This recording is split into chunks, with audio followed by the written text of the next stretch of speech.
आप देख रहे हैं MKA TV न्यूज। लेकिन ये सारी मुसीबतें मैंने इसलिए काटी कि इनमें एक भी मेरा अपना मामला नहीं है, सारे मामले जनता के हैं। जब जनता पे अन्याय हुआ तो मैंने उनकी आवाज बनने का काम किया, और जब मैं उनकी आवाज बना तो सरकारों ने हमें कुचलने के लिए झूठे मुकदमों का सहारा लिया। मैं इनसे थोड़ी डरता हूं, मैं तो अपने लोगों के भोलेपन से डरता हूं कि वो इतने भोले हैं, हर किसी के साथ खड़े जाते हैं, बाद में पछताते रहते हैं कि भाई ये तो नेता 5 साल हमें दिखाई नहीं गई। आप और मैं इस बात को समझ लें कि जो समाज महापुरुषों की बात के साथ नहीं खड़ा होगा उस समाज की तरक्की नहीं हो सकती। वो कोई समाज, डॉक्टर बाबा साहब अम्बेडकर हमें ये कह के गए कि शिक्षित बनो, संगठित रहो, संघर्ष करो। हम इन 3 नारों को अगर अपने जीवन में धारण कर लें तो हमें कोई भी मुसीबत नहीं आएगी। आज जो लोग शिक्षित हुए, जिन्होंने शिक्षा के रास्ते को अपनाया है, जो पढ़े लिखे हैं, डॉक्टर, इंजीनियर, IAS, IPS, वकील, जज बने हैं, पटवारी, सेक्रेटरी, पुलिस में, आर्मी में, रेलवे में गए हैं, उनके घरों के हालात बदली।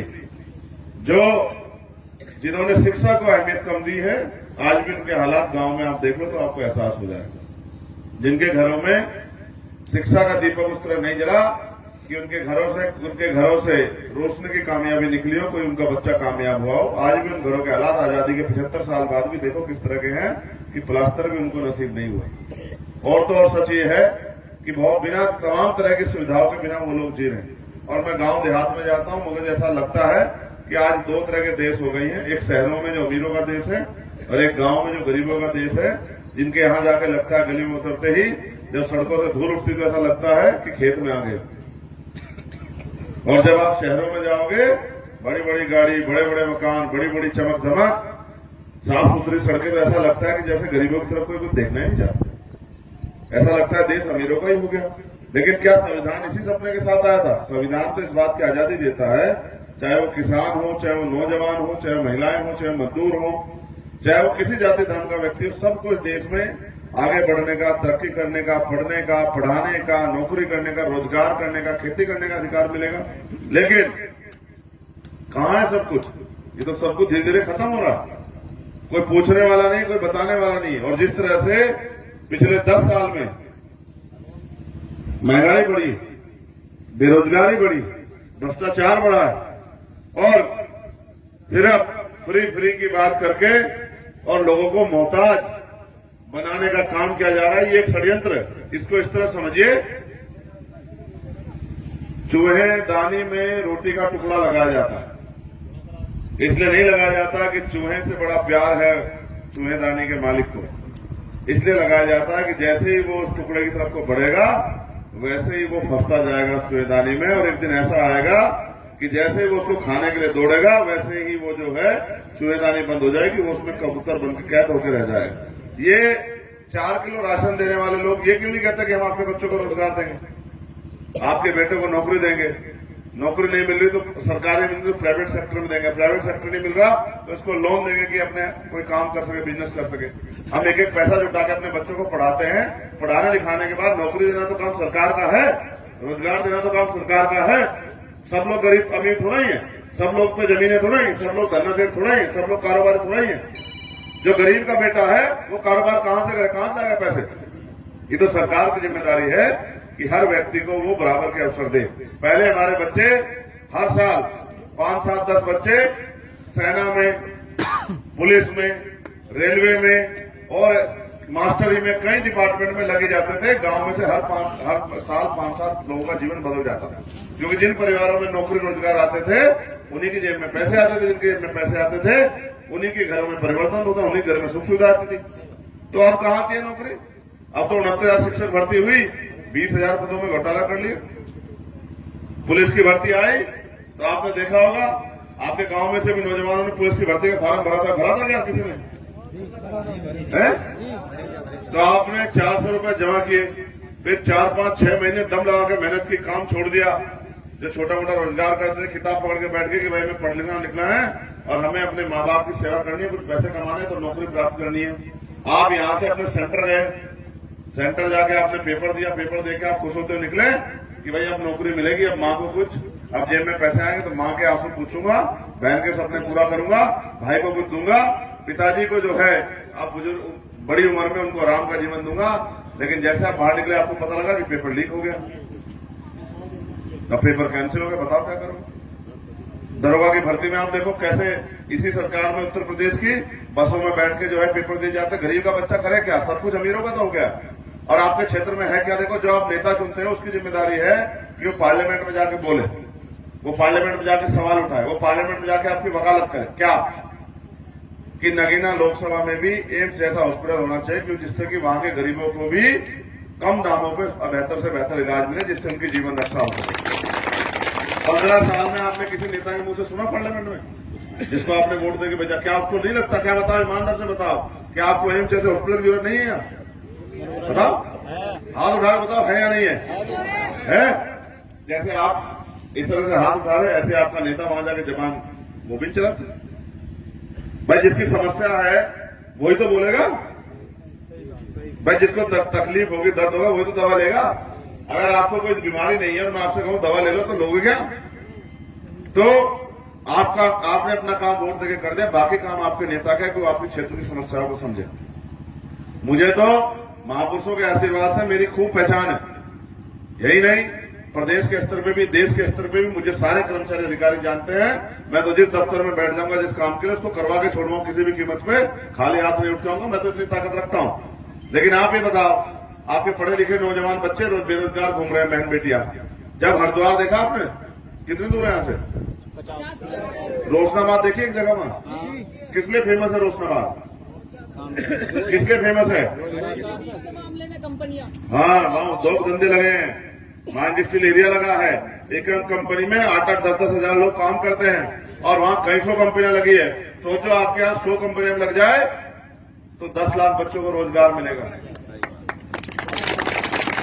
लेकिन आपके नेताओं को कहाँ पता है कि इन बच्चों को रोजगार की जरूरत है? पढ़ लिख के जो माँ बाप ने फोन पर लगाकर वो कर दिए। यही बराबर में हरिद्वार से पढ़ ली तरफ भगवानपुर है, भगवानपुर में भी इंडस्ट्रियल एरिया लगा है। सब किसानों की जमीन को गवर्नमेंट ने लिया और दिया कि भाई चलो इनको रोजगार दो। तो कितने लोगों की जिंदगी बदली। आज हमारी बहन बेटियों को मजबूरी में भट्टों में काम करना पड़ता है, कॉलों में काम करना पड़ता है, खेतों में काम करना पड़ता है। पशु पालते हैं हम लोग कि भाई कुछ दूध बेच के कुछ पैसे कमा लें। कब तक इससे कितने अमीर हो जाओगे? कौन सी सुविधा ले लोगे? एक 4 रुपये की गाड़ी नहीं खरीद पाओगे पूरी जिंदगी से, जब तक आप अपने बच्चों को कामयाब नहीं बनाओगे। कामयाब बनाने की जिम्मेदारी सरकार की है, लेकिन सरकार तो गरीबों की खाल उतारने में लगी। कैसे?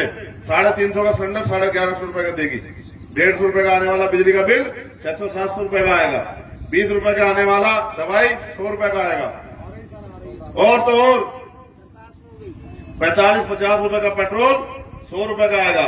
और प्रैक्टिकल सुनो, आप कस्बे में जाते हो ना, नजीबाद जाते हो, नगीना जाते हो? नजीबाद आज कितना पैसा लगता है नजीबाद जाने का? 20 रुपए।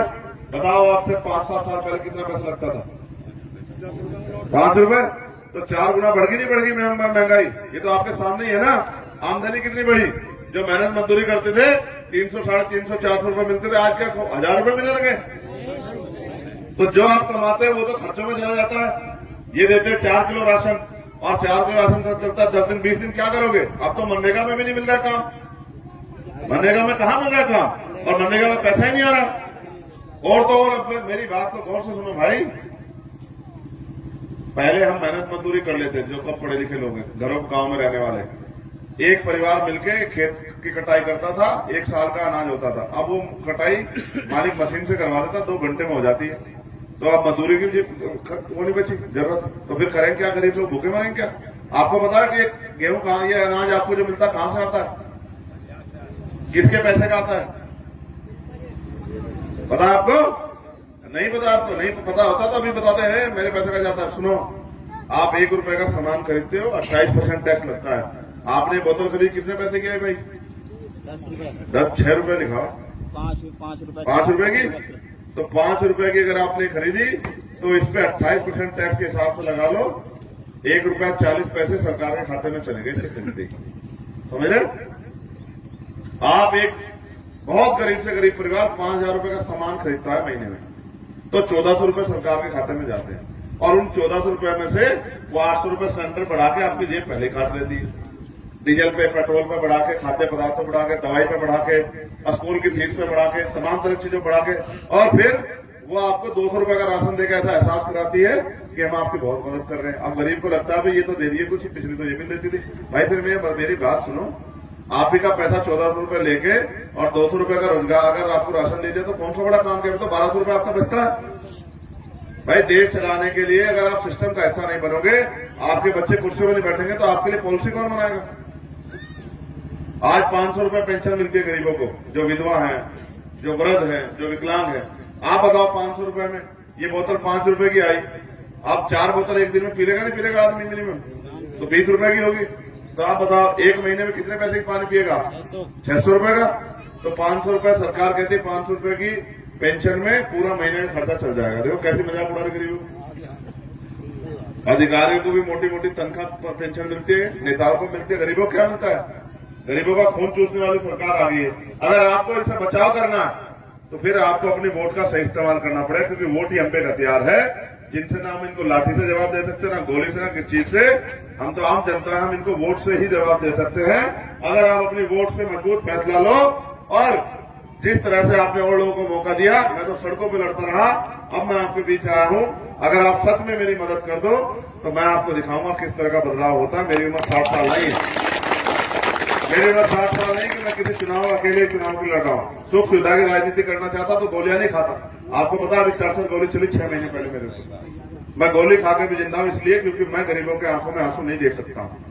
मैं जब छोटा था मेरी माँ खेत से घास लाती थी, मैं स्कूल से आके घास की गठरी पकड़ के लाता था कि मेरी माँ के ऊपर ज्यादा वजन ना पड़े। मैं तो गरीबी देख के आया हूं और मैं गरीबों में से हूं, तो मैं उन लोगों की समस्या समझता हूं। इसलिए आपसे कह रहा हूं, कब होंगे आपके ये बिना प्लस्तर के मकान पक्के? कब आएंगे आपके घर में सुख सुविधाएं? कब आप अपनी देखो, आज गरीब आदमी बहन बेटी की शादी करेगा, कर्ज लेगा। पहले 3 लाख रुपए में हो जाती थी शादी, एक मोटरसाइकिल भी देती, अब होती है 5 लाख पार में, 6 लाख में, 7 लाख में।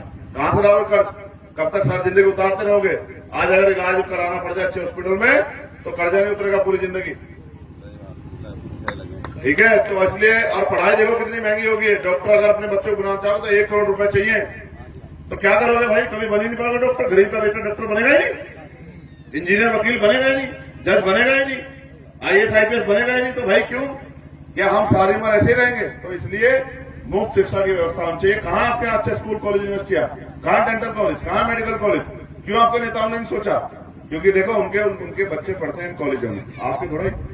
उनको अपने बच्चों से मतलब है, आपके बच्चों से नहीं। आपको अपने से मतलब होना चाहिए। मौका आपके पास है, माहौल बना हुआ है, चारों तरफ गूंज है कि इस बार नगीना पार्लियामेंट से गरीबों की ताकत से चंद्रशेखर आजाद पार्लियामेंट जा रहे हैं। और जब एक प्राइमरी स्कूल के मास्टर का बेटा, देखो बाबा साहब पढ़े स्कूल के बाहर बैठ के, पढ़े नहीं पढ़े? तो बाबा साहब पढ़े तो कितने लोगों के लिए रास्ते खोले नहीं खोले? तो जब बाबा साहब स्कूल के बाहर बैठ के पढ़े तो एक प्राइमरी स्कूल के हेडमास्टर का बेटा अपने लोगों के लिए तमाम तरह के उन अवसरों को पैदा करेगा, किसानों के लिए, नौजवानों के लिए, महिलाओं के लिए, दलितों के लिए, पिछड़ों के लिए, आदिवासियों के लिए, मुसलमानों के लिए, जैन के लिए, सिख के लिए, बौद्ध के लिए, जिनकी जरूरत आज बुनियादी रूप से हमें है। सच तो यह है आज हमारे पास खाने के लिए अच्छी रोटी, पहनने के लिए अच्छे कपड़े और सर ढकने के लिए अच्छी छत भी नहीं है। सच तो यह है पीने के साफ पानी की व्यवस्था भी हमारे यहाँ नहीं है। मैं गारंटी देता हूं कि यहाँ 90% लोग ऐसे होंगे जिनके घरों पे साफ पानी नहीं होगा, आरओ का पानी नहीं होगा। आप बताओ ईमानदार से, कितने लोग घरों में आरओ लगे? मेरा हाथ लगा के बताओ। तो आपको नहीं पता कि आपके यहाँ का पानी खराब हो गया? आप देखो ना, आपके यहाँ का पानी खराब हो गया, बीमारी की जड़ हो गई, लेकिन अब सरकारों को थोड़ा फर्क पड़ता? सरकारों को फर्क नहीं पड़ता। इसलिए मैं आपसे कह रहा हूं, जब सरकारों को आपके लिए फर्क नहीं पड़ता तो आप अपने बारे में खुद सोचो। ठीक है, मैं आपसे अपील करता हूं कि आप इस लड़ाई मेरी मदद कराओ। बताओ कराओगे नहीं कराओगे मदद? दोनों हाथ उठा के बताओ जो लोग मदद कराएंगे। जो एक हाथ उठाएगा उसकी नहीं मानी जाएगी, जो दोनों हाथ उठाएगा उसी की बात मानी जाएगी। और आखिरी बात, पहले बताओ निशान क्या है हमारा? लोग मुझसे भाव मैंने को पूछो क्या है हमारा निशान? जोर से बताओ। देखो अभी भी देश में जाति के आधार पर अन्य अत्याचार दुर्जाति होती है। मैं बहुत जमीनी बात कह रहा हूं। हमारे वाल्मीकि समाज के लोगों ने अभी एजुकेशन की वैल्यू नहीं समझी। उनको लगता है कि उनका अंतिम जिंदगी झाड़ू लगाना है, जबकि बाबा साहब अम्बेडकर ने तो उनको कलम की ताकत दी और भगवान वाल्मीकि महाराज के भी हाथ में कलम है। अगर हम कलम पकड़ेंगे, पढ़े लिखेंगे, तभी तो हम लोग कामयाब होंगे। जब हम शुरू बचपन में झाड़ू पकड़ लेंगे तो हम कौन से करोड़पति अरबपति हो जाएंगे। इसलिए कह रहा हूं, सभी लोगों को बदलना पड़ेगा, सभी लोगों को अपने बारे में सोचना पड़ेगा।